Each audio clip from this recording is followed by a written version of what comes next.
Sometimes even the past year, I seriously thought I was gonna die, and facing that at my age was very inhumane. And at some points, I almost had to lose hope in order to really find it. Even in and after death, there is hope. I'm going all the way here, man. Um, I think there's hope all the way. I guess the lesson for me has been to learn to see hope always and to learn not to fear anything. Fear puts me back. Back in the 90s, when I lived abroad, including California, I learned that I will never succeed without persistence. I have now realized that it takes a stupendous amount of this to succeed. My name is Mattias, the founder of Refurn, and I share hope. Welcome to I Share Hope, the podcast where world leaders share their real stories of hope and how you can use actionable hope to start changing your life today. And now, here's your host, Chris Williams. Hello? Hey man, what's up? Not much, just hanging out at work. So what time What is about it? you? Look, it's 4 p.m. Swedish time. Okay, cool. At work, so do they care if you're like talking to not work people? It's no worries. Okay, No worries. great. Man, I really appreciate your time. Thanks for doing this. Thank you. So, you just said cancer. I honestly didn't know that. No, I didn't write it anywhere. You're the first one I public person that knows about well, it. we won't mention that at all. So That's what okay. I'm open with it. are you okay? I was just admitted from the hospital about 3 weeks, a little over a month ago, after a stem cell transplant. No way. So what do you have then? Mantle cell lymphoma. Lymphoma, yeah. It's a, Yikes. but yeah, the treatment is finished, so I hope I'm Good. allowed to recover now. I had a friend and a past boss who had that, and man, the treatment sounded painful as anything. Yeah, nightmare, pretty much. Wow, and you're like Really tough. you're awake for the deal, right? I mean, do they drill into your bone? Do you have to be awake for that, or? Yeah, but they gave me a lot of medicines to kind of not be in too much pain and not too much anxiety, because it was really tough. Yeah, I bet. So how you feeling now? Like, are you worn out today, or is this like are you feeling okay? I'm okay. I feel much better than the doctor says that I'm supposed to. I'm supposed to be like sick for at least 4 or 5 months, but I'm at work. I'm working almost full time already. Wow, that's great. Good for you, man. Yeah, Wow. yeah. It looks. Where are you at? I don't know too much. Yeah, I'm in Memphis, Tennessee. It's kind of central U.S. I don't know if you've been to the U.S. before. I traveled across it twice. Oh, really? So Tennessee is kind of smack in the middle, maybe towards the lower southeast, if you're going to put it in one quadrant. I But think I've been there. Is it close to Elvis' house? I am probably 15 minutes from Elvis's house right now. Wow, wonderful. I've been there. That's Nice. great. Oh man, when was that? Oh, that must have been like 15 years ago, and I traveled across the states twice in my old Cadillac 65 Coupe de Ville. That's so cool. That's awesome. So do you just show up in the U.S., buy a Cadillac, and then take the tour, and then go back home? Is that what you did? I went there. I was working as a musician at the time, Yeah. and started off in San Diego, and that's where I decided to stay for a while. And me and a friend just bought an old Cadillac. It was 30 years old already back then, and we bought it for $1,000, and it took us all the way to the other side. I mean, the East Coast and down to Florida, and then we went all the way back again to California, the northern route. Man, that's And cool. one of these points we passed Memphis for a couple of days, I think. That's really awesome. Good for you. I shouldn't have read the book On the Road by Jack Kerouac. Have you read it? Yes. Yeah. And it's inspiring. It really is. That'll make you want to do a lot of things. Yeah. That's great. So tell me this then. I guess you got the interview 101 document that kind of walks you through the questions we ask and all that sort of stuff. Yeah, it's very tricky, very hard questions to answer. we try to make it hard. It's a pass-fail thing, so I hope you do well. No, just kidding. I need it. No, you're going to do great. So tell me how to pronounce your name so I get that right when we start up here, and then I'll let you talk a little about yourself after I kind of give you a bit of an intro. In Swedish, it would be Mattias. Okay, Mattias. But in English, Mattias. But some people call me Mattias, but I prefer Mattias. Mattias. Okay. Yeah, sounds great. Mattias and Mattias would be my guesses, but Mattias is how you'd say it in Swedish. Yeah, Swedish is really hard to learn. And your last name? Pronounce your last name. I got two actually, but Thambert or Thambert is my preferred last name. Okay. Or I have two. The other one is Alberts. Really? You have two? Why do you have two?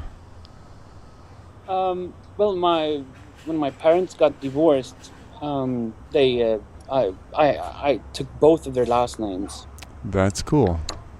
That way you didn't have to go up either one of them. Huh. That's great. Sorry, again, please? That way you didn't have to go up either one of them. That's great. Right. Yeah. Very cool. Well, what we do, Mattias, is that the way you prefer it pronounced then? Yeah. Okay. So I want to make sure we get this interview the way you want it. So once I introduce you, we just roll it, and we really hardly ever edit anything unless there's just some really bad quality audio, or unless a guest asks us to hey, can you cut that? I shouldn't have said that, whatever. But you can say anything you want. There's really no holdback on any discussion, any content, any topic. There's no bad words that you can't say. I mean, it doesn't matter. Half of our episodes are explicit, half of them are not. It just depends on what the guest says. So you can make it your own story. But we ask these questions about hope, like your definition of hope and who's shared hope with you. And then question 3 usually gets in a little deeper of, hey, what's going on in your life, or what's going on that makes you really have to reach in there and use hope to pull through. And you can go anywhere you want with that. You can tell 10 stories, 1 story. You could talk about your cancer. You could talk about something 5 years ago. Again, it's completely up to you. This has really come out of a research project that I'm doing. Came from a very abusive background and lots of depression, anxiety, suicidal stuff, and just kind of reconnecting my heart and trying to figure out hope. I'm truly still on that process. So long story short, I'm doing a research project. I'm interviewing 1,000 people, trying to get as accurate a cross section of the world's population as possible, and asking them these 5 questions. And it sort of turned into a podcast kind of organically. That wasn't the original intent. That's wonderful. So yeah, man, I really appreciate you being willing to share your story, because I learn a lot each time I do this. Just okay, how does somebody use hope, and is it real? Are they really doing this? Or so be yourself, man. Just be real, and we'll go after it. And you can be funny or sad, or it doesn't matter. You just do your thing. I just appreciate your time. I'll try my part. Okay. Do I get to hear it before it's broadcasted, or? Yeah, if you'd like to, sure. I don't care. I'd love to. Yeah. So, in fact, I can. I have the audio file, like recording. I can send it to you raw before we even edit it, or I can send you the edited version. It's up to you. Yeah, that's wonderful. We do have a lot of traffic on our own site. So if I'm not saying too many stupid things during the interview, we could point a lot of listeners to you, I think. Okay, cool. That's great. That really is great. Okay, so All right, now say your first and last name one more time, so I can just get it in my memory, so I pop it out just right, just first and last. Mattias Thambert in English. Great, Mattias Thambert. Does that sound right?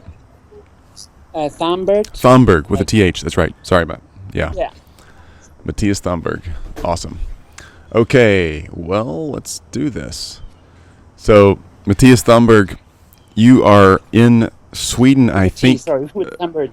With a T at the end. That's okay. Thambert. Just say Thambert. Mattias. No, I'm good. That's more than enough. We'll cut that I out. don't That's want great. to have my dad feel bad because I don't want to use his last name. You can say Mattias more than. How about Just cut that out. How about Mattias My dad. Thambert? Just a Mattias. Yeah, that's good. Yeah, his name is Albert, and it's too long to use both of them. So I tried if you could just use Mattias, that's more than You got good it. enough. You got it. Yeah. Thanks. No problem. All right, Mattias from Sweden. Thanks for your time. So it's I think a little after 4 o'clock your time in Sweden, sitting there at work. I hope your boss doesn't look over your shoulder and see the screen. I'm finally the boss myself at my work. Man, tell us where you are, in Sweden, and what are you doing today, and kind of what's going on around your life, and then we'll get more into your story and what you're doing on a larger scale later. As of right now, I'm in pretty much central Stockholm, which is the capital of Sweden in Northern Europe, in one of our stores where we sell things that was saved from the dump, pretty much. And I'm on the second floor looking out through a window. You can see both floors. There's 2 floors that I can see at the moment, and there's a lot of people and a lot of traffic passing by, and I can see some of the people working down there. There's, I think, loads of customers buying these things instead of going buy new things made of virgin resources. We sell trash pretty much, which has been fixed up. I love it. So you kind of got this thing going, right? You started, right? Yeah, maybe someone was before me, but I've been doing this for more than 20 years. Wow. So you go out literally and collect trash off the curb or out of the dumpster. People will drop it off at your shop, whatever, and you rehab it and sell it, right? Yeah, that's how it started. But now it's come to the point where the local government permits us to come into these recycling stations where thousands of people go and throw large items away. So we have our own containers at different dumps, and they get to put it in there instead of just throwing it on the trash mountain or burning it up. That's so cool. We go. Yeah, we really want to spread it. I dreamt of America. I'm going there one day for this as well. Well, we generate a lot of trash, and a lot of it really is pretty good stuff. Actually, my wife and I found some killer deals just literally driving down the street on trash day, just on the way home, and we're like, oh my goodness, look at that chair, look at that table, and we just take it home and refurbish it. But man, doing that on a grand scale is really cool. Wow. Yeah, the dream would be to do it industrial and really not be the little David against the Goliath anymore. We want to be part of becoming a new industry. Really, that's the goal. That's great. How many people do you have working over there, or volunteering either way? Not many at the moment. We're like 25, maybe full time. But then there's hundreds of people around this network. But the past year, it really took off. So now we're spreading. It's like a little avalanche that's just getting started. Yeah. It's like 3-4 rock just started moving, and we got a franchise concept ready to roll out. So everything is ready to just really, really start growing. That's all. Hey, 25 people is nothing to laugh at, man. That's a legit company. It really is. And then all the people you have in the community that are pitching in. That's really cool, man. Okay, so let's do this. I want to know from your perspective. So you're a lot more than just the guy who's transforming trash into treasures. You're doing a lot in your own heart, in your own life, around your community. There's so much you've got your hands into. So answer the 5 questions here. I'm gonna fire away, and you give it your own spin. This isn't about me; it's about you. Sound good? Yeah, sure. I tried to prepare, but it was really, really hard. But you want one favorite quote, but I found 3. I don't know. Is that too much? Oh no, man! I want them all. So okay, so let's question number 1 then for people who are new and listening. What is your favorite quote about hope, or your belief about hope, or however you would define the word hope? And you just take it away, man. Yeah. I started off as a musician, and I played this tune it's by John Lennon. I think it's called Imagine. And it says, "You may say I'm a dreamer, but I'm not the only one. I hope someday you'll join us and the world will live as one." I love that song. I actually listened to that song again recently. I don't know what made me find it, but man, that's a good line. It really is, and that's the line that caught my attention too. Good one. Give me 2 more. You say you have 3. That's great. Yeah. The other ones I'm not sure. I can't tell. I can't say too much about the people who wrote them, but one of them goes, "It's amazing how much a little tomorrow can make up for a whole lot of yesterday." That is the essence of hope right there. Just thinking ahead and being willing to let your hopes go forward. Yeah, and the last one goes, "In a time of destruction, create something." That should be on the wall in your business. Yeah. Wow, that's a good quote. In a time of destruction, create something. Man, that's great. You know, for me, that really is true. And I've talked to so many other people about hope, and it's like the action of doing something really helps get over the hard thing, you know? Yeah. So, any one of those quotes, that kind of, those are all different, really different quotes, but really on track with hope. But tell me about somebody in your life, or more than one person if you want to, but tell me about somebody back there who's really giving you hope. Like the quotes you just said. Who's giving you hope like that? Yeah, there's so many people, and even pets. I had pets all through my life, and we just lost an older dog. So, and we have one still alive. That's sad. But and there's so many people that really gave me hope, and it would feel bad to just mention one of them, but I've been so close to I should say die, because really I went through, even just the past year, I went through one of the most serious forms of cancer treatments there is. So instead of mentioning all these people and animals, I would say that there is some kind of force, like Luke Skywalker, Star Trek. There's a force, I think, somewhere that picks me up when it's really, really, really dark, and or God. Yeah. There's.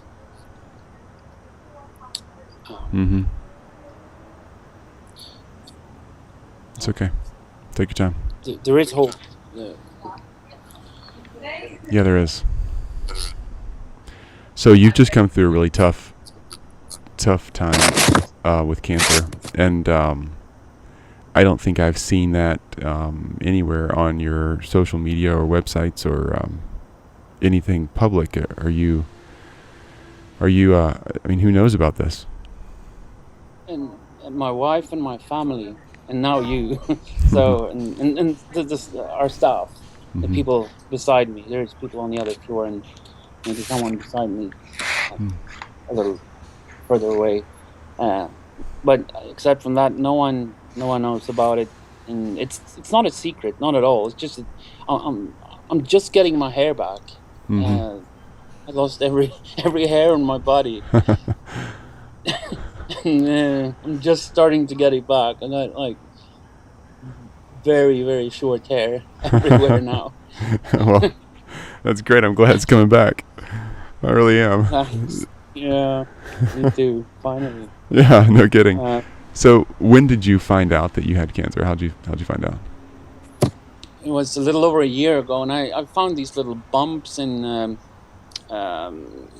I don't know what it's called in English, between my upper leg and my stomach. There's a little place where you can find lumps, a Yeah. little on my neck, and I went to the doctor, and she just immediately sent me to this place where they put a needle and took a test out of one of these things, and they said that, well, we're going to send you to another place where they will take one of these out in an operation, and they did, and this anesthetic didn't really work, so it was a nightmare. And I was awake throughout that, and then I had to wait for a month, 2 months, and I think after some more tests, they just told me straight out that you have to go through this stem cell transplant thing, and it will be really, really tough. It's the toughest thing we have here, pretty much. And we don't know how long you have or how you will react to this, but we think we can get the cancer out, and I hope they have. Next week I'll get an extra X-ray, and they'll give me more information. Wow. So they literally have to kill all the cells in there, right? And then put in fresh new ones? Is that the way it works? Yeah, in my case, they had to take the whole immune system away. Every single white blood cell, had to kill all of them, and also my spinal cord, all the cells that produces blood, and this this thing that caused the cancer, and that's what they did. Wow, that's about as close to death as you can get, without them pushing you right over the edge, you know? Yeah. Man. So question 3 is, tell us about a time that is in your past that is really, or your present, that's really required hope to get through. And I mean, honestly, man, we contacted you thinking, hey, this guy's got this awesome vision for recycling and recreating old things that there's a lot of symbolism there, and just how you take something that's in a sense been thrown out to the trash, like some people feel like they have been, and you're bringing it back to life and putting new life and love into a thing. But man, I didn't know. I didn't have a clue this was a conversation about cancer too. So yeah, and that's not it. I had more hardships, both business wise, because this vision about changing the way we do business, and changing the way we destroy nature into doing something that really works long term. Mm-hmm. I've done this for so long, so I was pretty much, it was just me and a few others that did this 20 years ago. I'm 42 now. So wow. I was almost they almost thought I was crazy when I was talking about these visions so many years ago. Now everyone knows that that we have to do something, basically, to survive. Mm-hmm. Mm-hmm. Yeah, we do. Yeah, and you were way ahead of the game there. You really were. So yeah, tell me the other things you had prepared for the interview, because I want to know what you were going to talk about. Not really appreciate you sharing what's going on now. I really do. That's pretty open and brave. But I really want to hear what you prepared earlier, because it's the stuff that's on your heart. Yeah.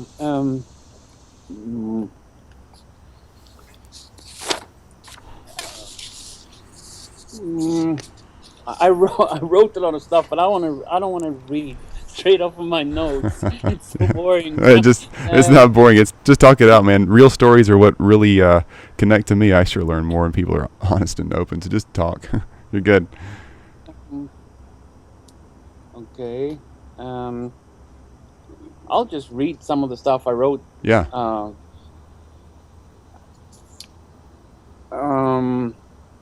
Sometimes even the past year, I seriously thought I was gonna die, and facing that at my age was very inhumane. And at some points, I almost had to lose hope in order to really find it. Even in and after death, there is hope. I'm going all the way here, man. I think there's hope all the way. I guess the lesson for me has been to learn to see hope always, and to learn not to fear anything. Fear puts me back. I've had a sign on the wall in my bedroom saying, "What would you do today if you had nothing to fear?"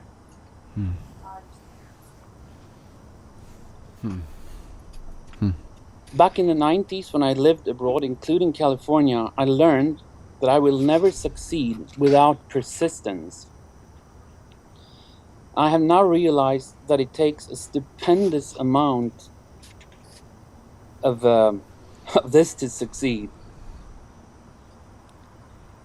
Especially when trying not to compete in business, but to do things in a whole new way.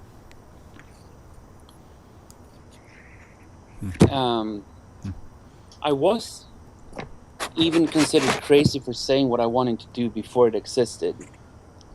So I'm kind of repeating myself here, but that's what I wrote. And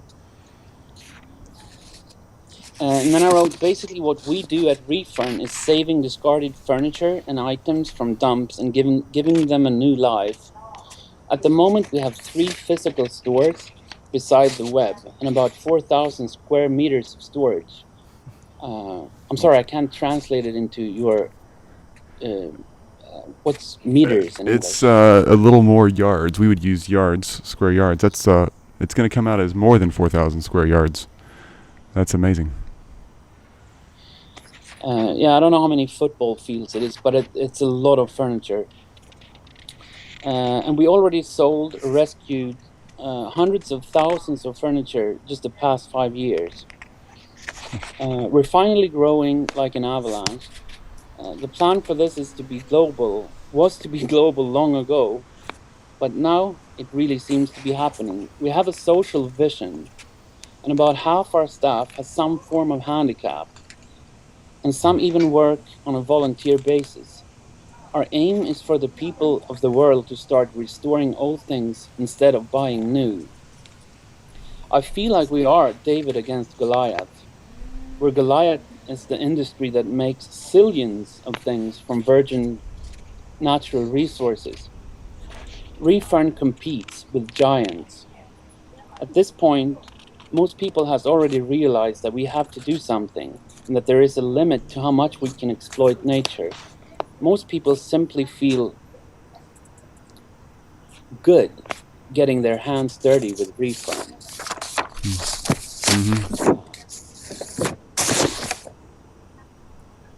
Yeah, that's what I wrote.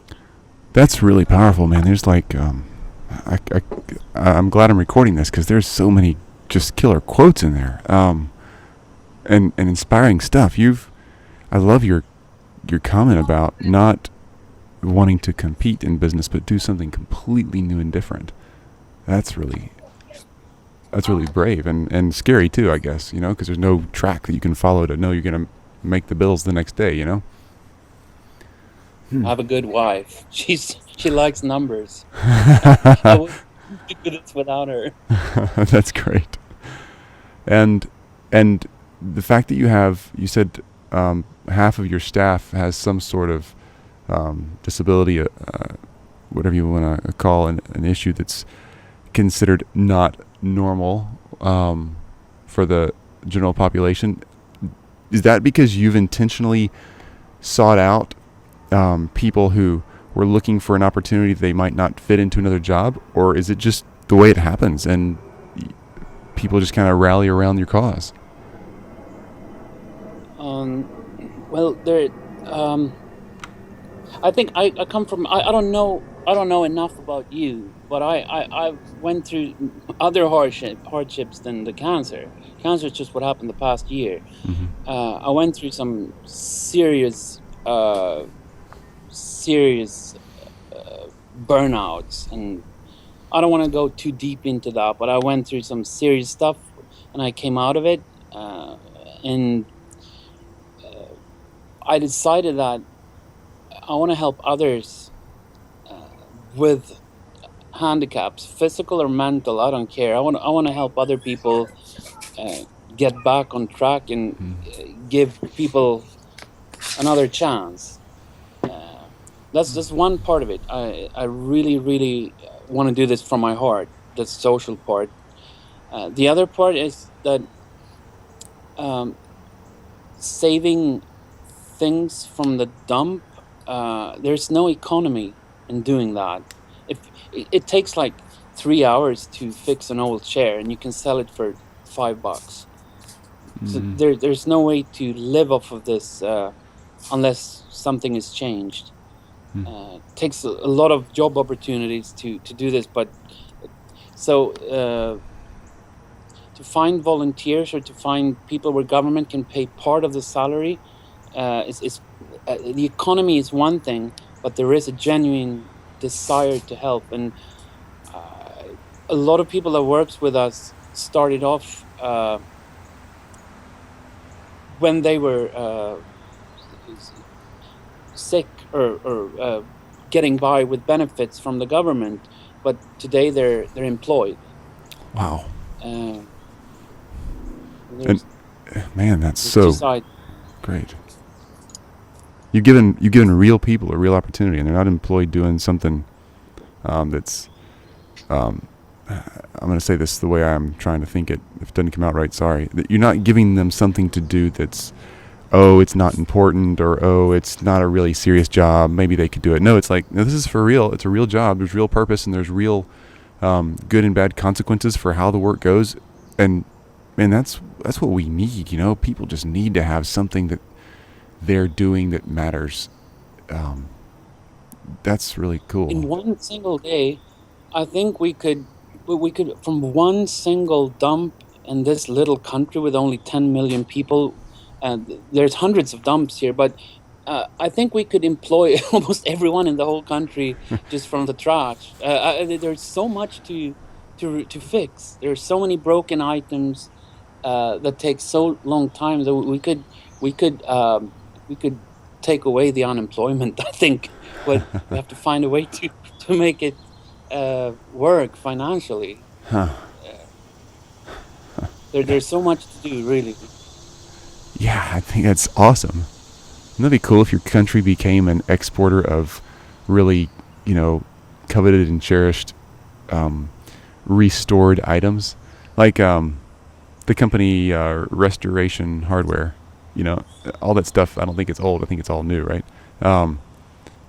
So they didn't restore it, but it looks like it's restored. People love that. Look, people love old things. I mean, we love estate sales and garage sales. That's a really great way to employ versus just somebody putting their stuff out, selling it for a quarter on the street. Huh. I really think we could compete with if we get a chance, we could compete with the industry that makes new items, even with just the local trash. Interesting. Everywhere. But if we want to ship things across the globe, I think we should use the wind, sail it over. Oh, that's fun. Awesome. Wow. Are you a sailor? Have you ever had any experience doing that? Or you just? I think it's a cool idea. Yeah, a little bit, but I never sailed across the Atlantic. Hey man, did you? There's a first time for everything. You need to pack up a boat and with all your stuff and bring it over. Yeah, I'd love to. Yeah. If you can find us some franchisees or people who want to try this and come and learn for a few months and then get over there and start it up. But we need people, more people doing this. You said in a second we're gonna just go ahead and tell me website, social media right now. Where can people contact you if they're hearing this and saying that's an idea I want to chase down a little bit? Where can they find you? Unfortunately, we don't have much. We have like everything that comes in, all the things. We photograph it and we put it on our website. It's the name of the company is Refurn. Like reuse furniture or reinvent the furniture industry or whatever you want to call it. Yeah. Refurn.se. There you could go to refurn.com, I think, but we have to translate everything. So if you want to speak English, you should send me an email, like straight to me, and that would be Mattias or Mattias. It's spelled MATTIAS at refurn.se. That's MATTIAS at REFURN.SE. That's right. Great. I think it will come to the right address if you end it with .com as well, because it's pointed to my address.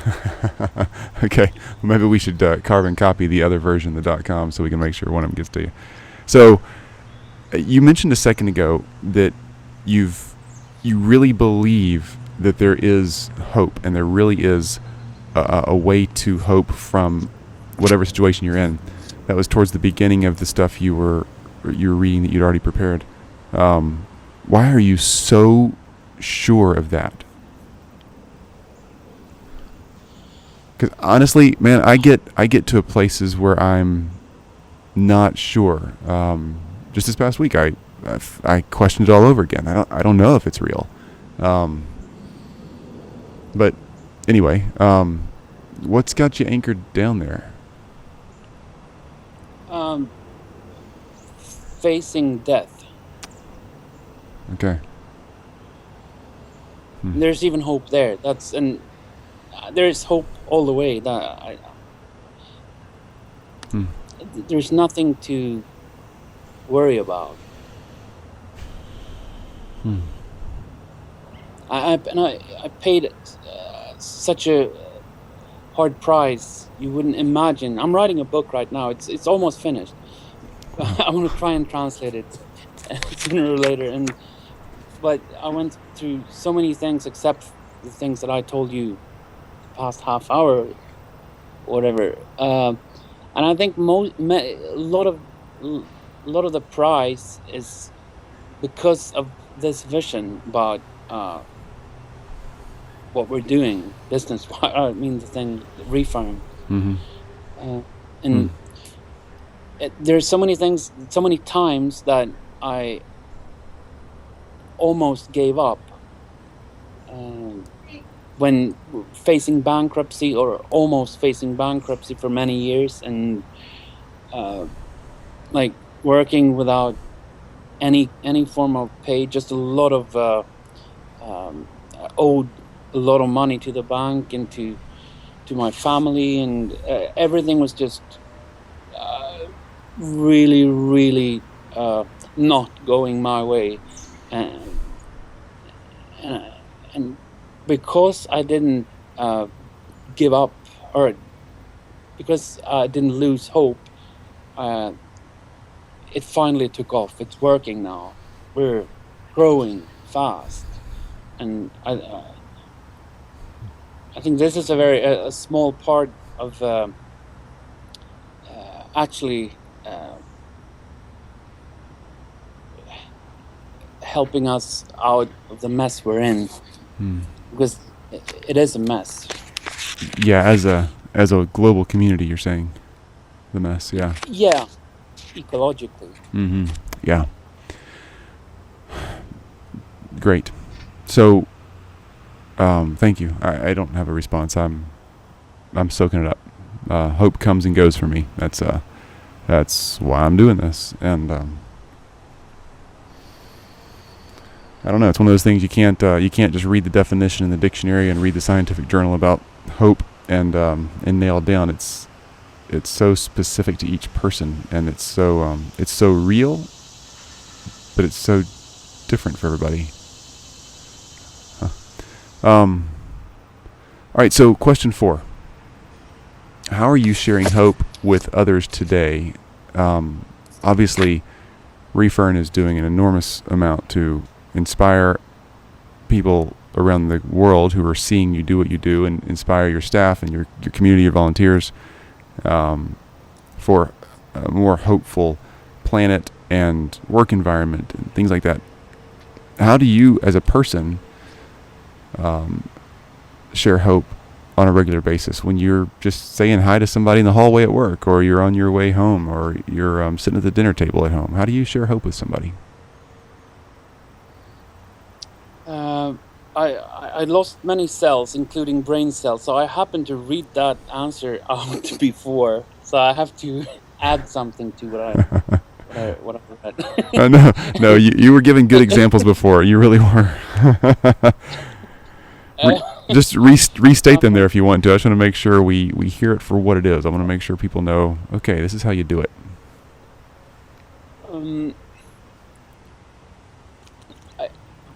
I think we kind of made a template for how to do things and how to make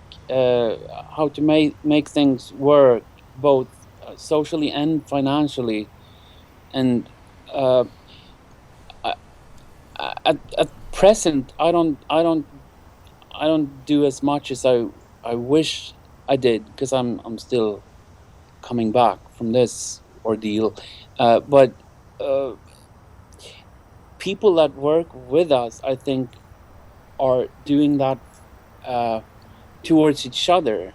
And my feeling when I step into one of our shops or warehouses or dumps or the whole thing that's going on here, I really feel that people are treating each other in a very respectful way, and feel that they're doing something more than just working in an antique store or just another like up and coming franchise company. I think hope has started to be shared by itself, in a sense. I feel very good about having gone through the challenge of facing the old way of doing things, which was necessary for what's going on here right now to be. You're right. Awesome. Good answer. Question 5. Simple steps, the ABCs. How do I begin to grow in hope as a person, or how do I start sharing hope today? What do I do next? I walk away from this conversation. What next?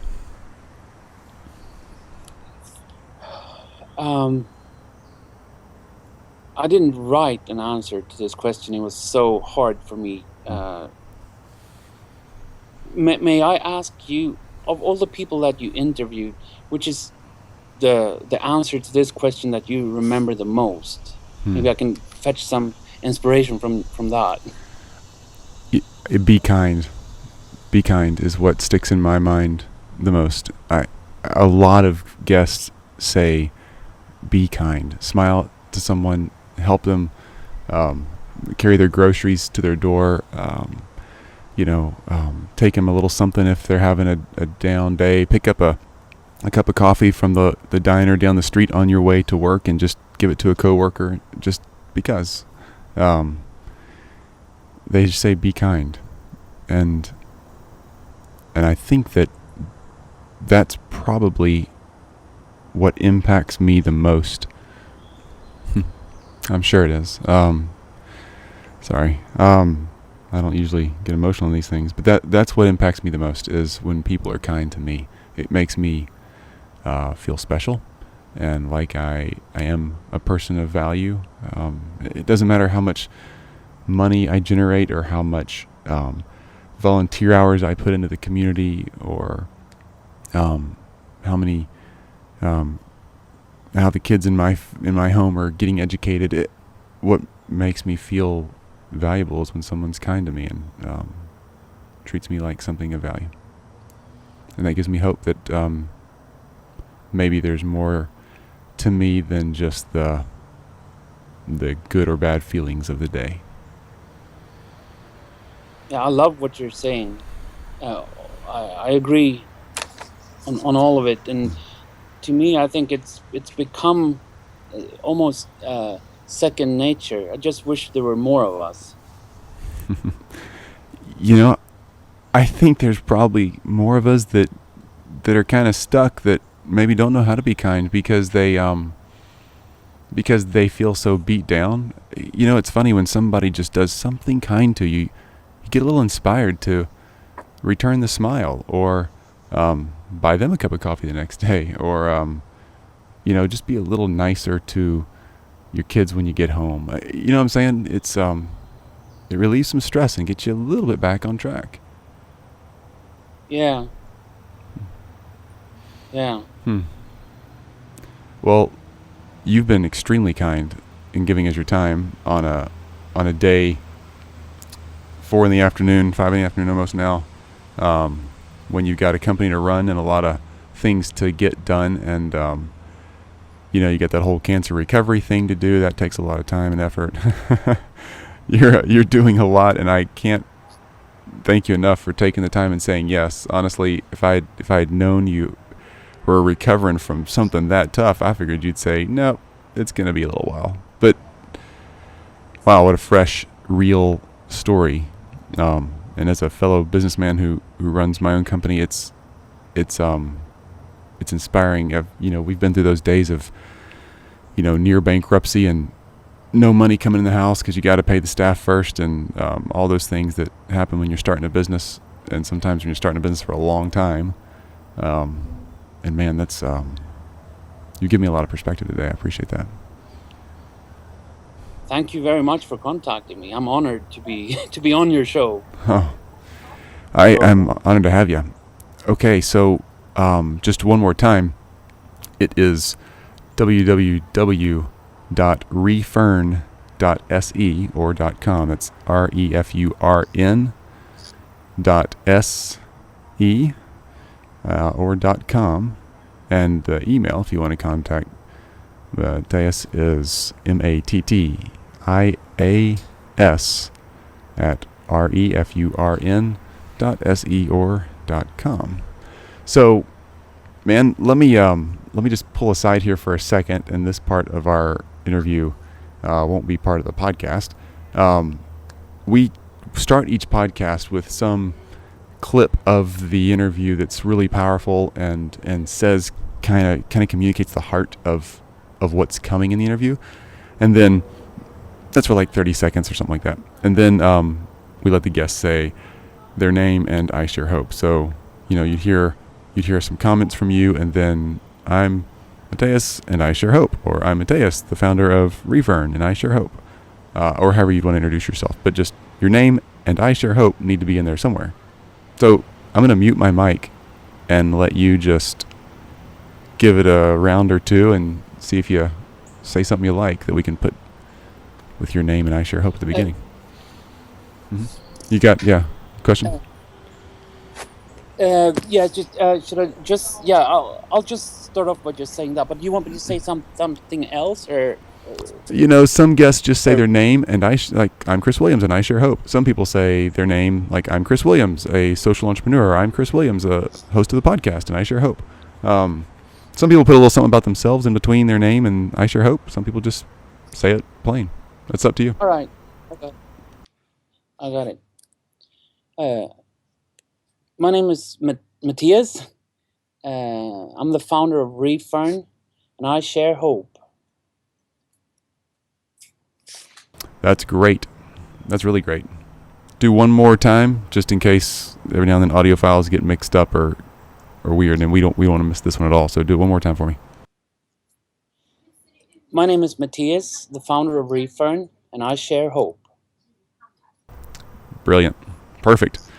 Okay, so can I ask you a couple of random questions that have nothing to do with the interview, really? I just am curious. Sure. Okay. So, what was your first piece of furniture? Like, long time ago, you drive by a dump or somebody's trash pile and you pick something up and you recreate it. What was the first one? An old chair made out of sticks.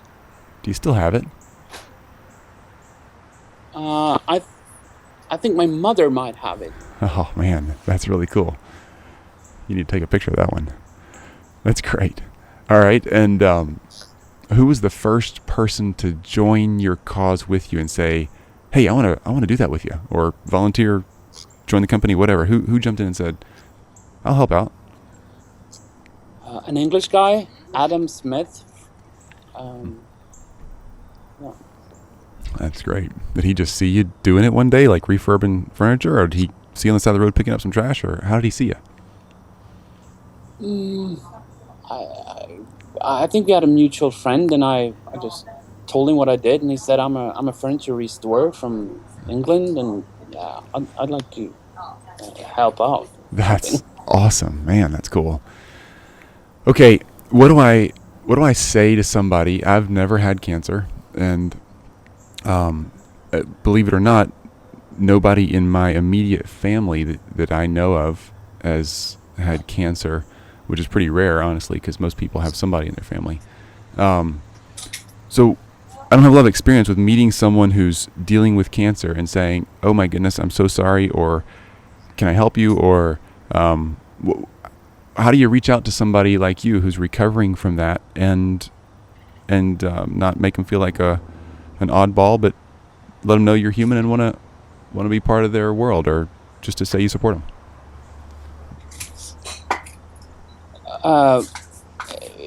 If someone had cancer, and like one of the more serious kinds that I had, and I met this person just face to face, I would say that I went through so much fear, and really looking back at it now, there was really nothing to fear, no matter what, and even pain, because I went through some serious physical pain. I really don't fear it. There is nothing to fear. There's so much to help you with the pain also. So it's just a waste. It's just a waste of energy to fear. So please don't fear. That's a good way to say that. Last question, or next last question. So your wife, huge supporter of yours, I'm sure. Obviously, you're a huge supporter of hers too. You've said some kind things about it already. How does a neighbor or a friend support your family? What would be helpful? Reaching out to you. People don't know what to do. Do you bring food to somebody who's sick and got a family? Do you see if you can help give them a ride? I mean, how do you help? How does somebody help you?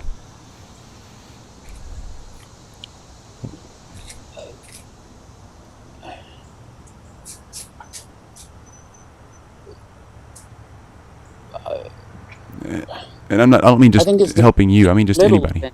Yeah. Helping me, or me helping somebody else? I'm saying you being the example. How does somebody reach out to someone who's got a family member with cancer and say, "How can I help your family? Like, how can I help a family who's dealing with that in their home?" What's? Oh, I see. Yeah. Yeah. Let me think about a good answer here. Just ask them. Don't just. I think sometimes it's very good just to do something when the people are that they're not expecting, but have the guts to approach the person and ask them genuinely, not just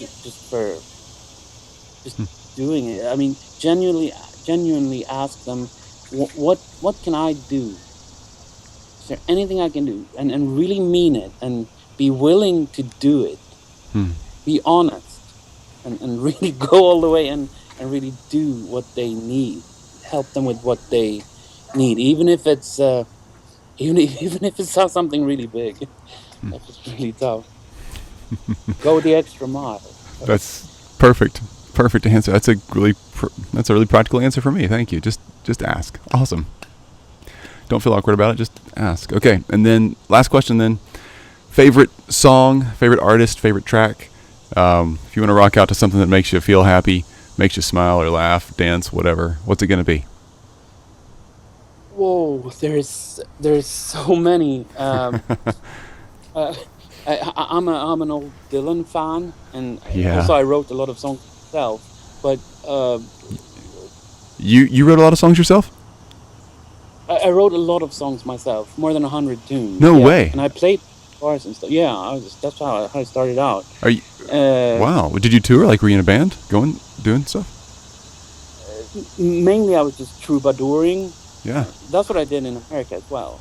Cool. Also, I played on streets and stuff, but bars, restaurants, universities, stuff like that. Awesome. And it's really hard to pick a tune or a line, but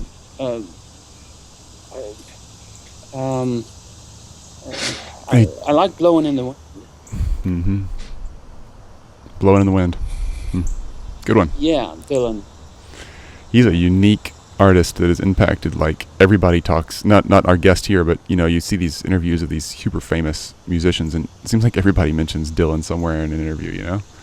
He's just impacted so many people in the music.